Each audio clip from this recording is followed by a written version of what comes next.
There have been 59 presidential elections in the history of the United States of America. From George Washington winning the first election unopposed to Joe Biden and Donald Trump duking it out in 2020, there have been some pretty crazy elections. Today, I'm going to look at some of the most curious elections in American history. From the lowest voter turnout to the highest voter turnout to independent candidates who came really close to winning, we're going to look at some of the craziest stories from U.S. elections.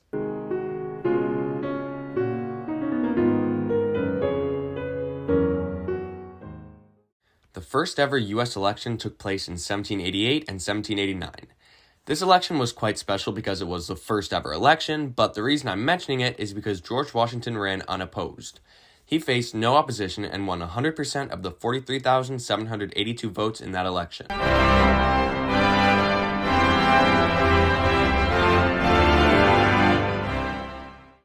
The second ever election was monumental for two reasons. First, Washington ran unopposed again. He received 100% of the 28,300 votes. But this election also had the lowest voter turnout in American history. Only 6.3% of Americans came out to vote, and this is likely because Washington was the only candidate, so their vote really didn't matter.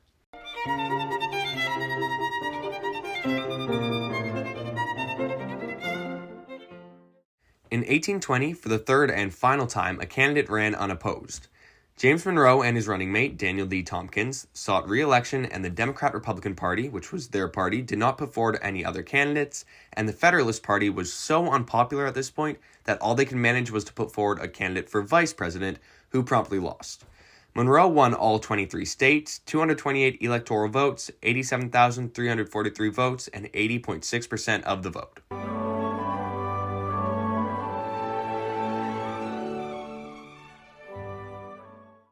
It's very common for many candidates to run, but in 1836, it was the first year that saw 5 different candidates win at least one state/electoral vote.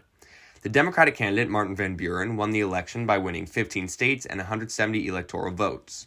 The Whig Party, however, was quite new and could not choose just one candidate. They instead fielded 4 in hopes that it would deny Van Buren's electoral majority. Instead, however, it just split the Whig vote, so no one even came close to defeating Van Buren. William Henry Harrison, who would go on to be the 9th president where he would almost immediately die, won the states of Indiana, Ohio, Kentucky, Maryland, Delaware, New Jersey, and Vermont. Hugh L. White won the states of Tennessee and Georgia. Daniel Webster won Massachusetts, and finally Willie P. Magnum won South Carolina. Despite this, even if the Whig Party had put forward just one candidate, they still would have comfortably lost to Martin Van Buren. I came from Alabama with a banjo on my knee. I'm going to lose. Now that we've talked Martin Van Buren up so much, let's talk him down a bit now.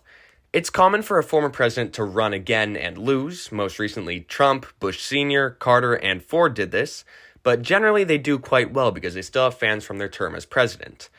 But when Martin Van Buren ran for re-election under the Free Soil Party in 1848, he only received 291,501, or 10% of the votes, and 0 electoral votes, the worst ever performance in an election by a former U.S. president.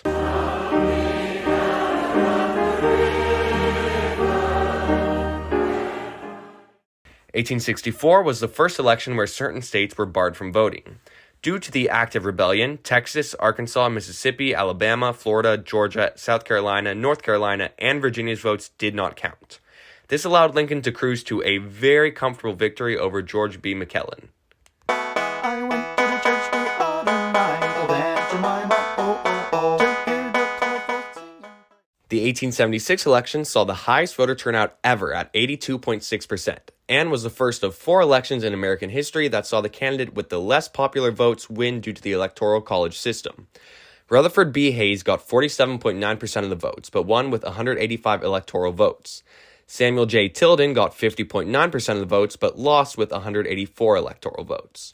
Drill, ye carriers, drill, and you work all day for the sugar in your cane, down behind. The 1888 election was the second election where the winning candidate got less votes than the losing candidate. Benjamin Harrison won 47.8% of the vote, but won 233 electoral votes. Grover Cleveland, on the other hand, won 48.6% of the vote, but only got 168 electoral votes. Have you no baby? Speaking of Grover Cleveland, in 1892, he became the first president to serve 2 non-consecutive terms. There's a decent chance that a certain other overweight man may break this record as well, though.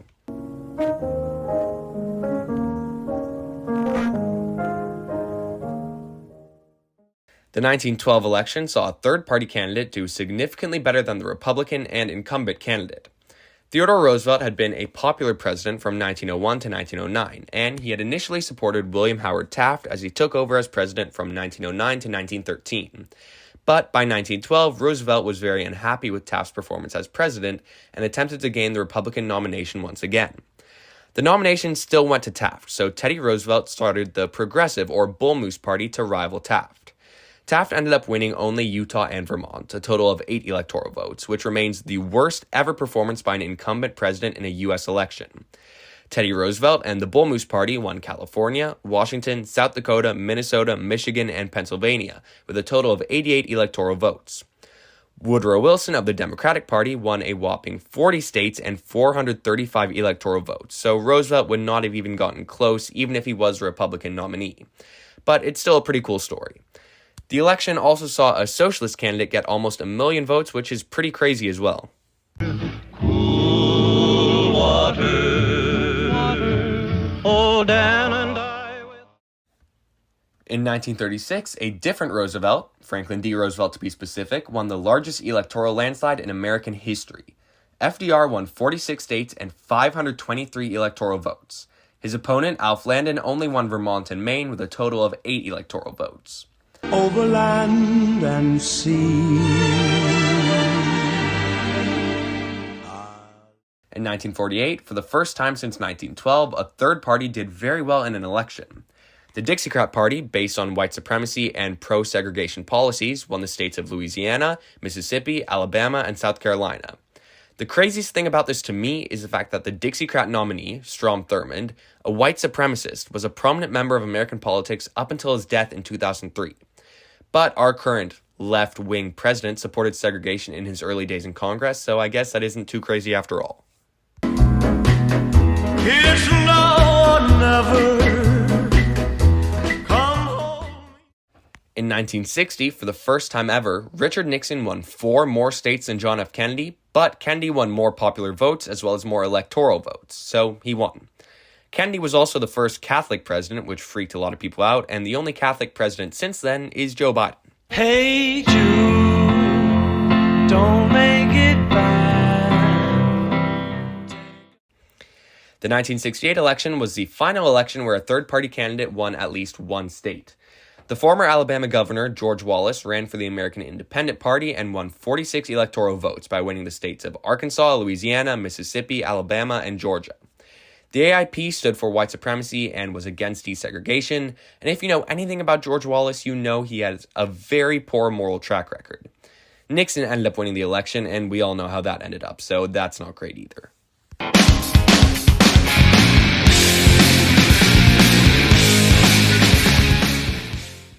The 1992 election was the final election where a third-party candidate got more than 10% of the vote. Ross Perot ran independently in 1992 and got almost 20 million votes, or 18.9%. He did not win any electoral votes and ran again, but much less successfully this time in 1996.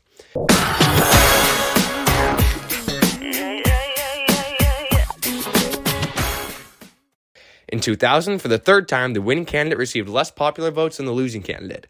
George W. Bush won 47.9% of the votes, but got 271 electoral votes. Al Gore won 48.4% of the votes, but only got 266 electoral votes.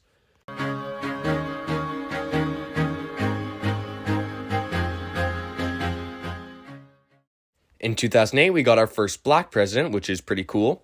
Grips on your ways, front way, back way. You know that I don't play. Streets not safe, but I never run away. In 2016, we saw the first major female candidate in Hillary Clinton, and we saw the final time a candidate won with a lower popular vote. Trump won 46.1% of the popular vote with 304 electoral votes, and Hillary Clinton won 48.2% of the popular vote with only 227 electoral votes.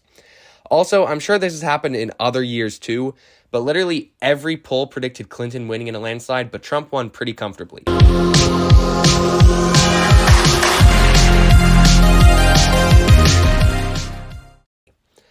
In 2020, we saw the most ever votes for a candidate, with 81.2 million votes for Joe Biden.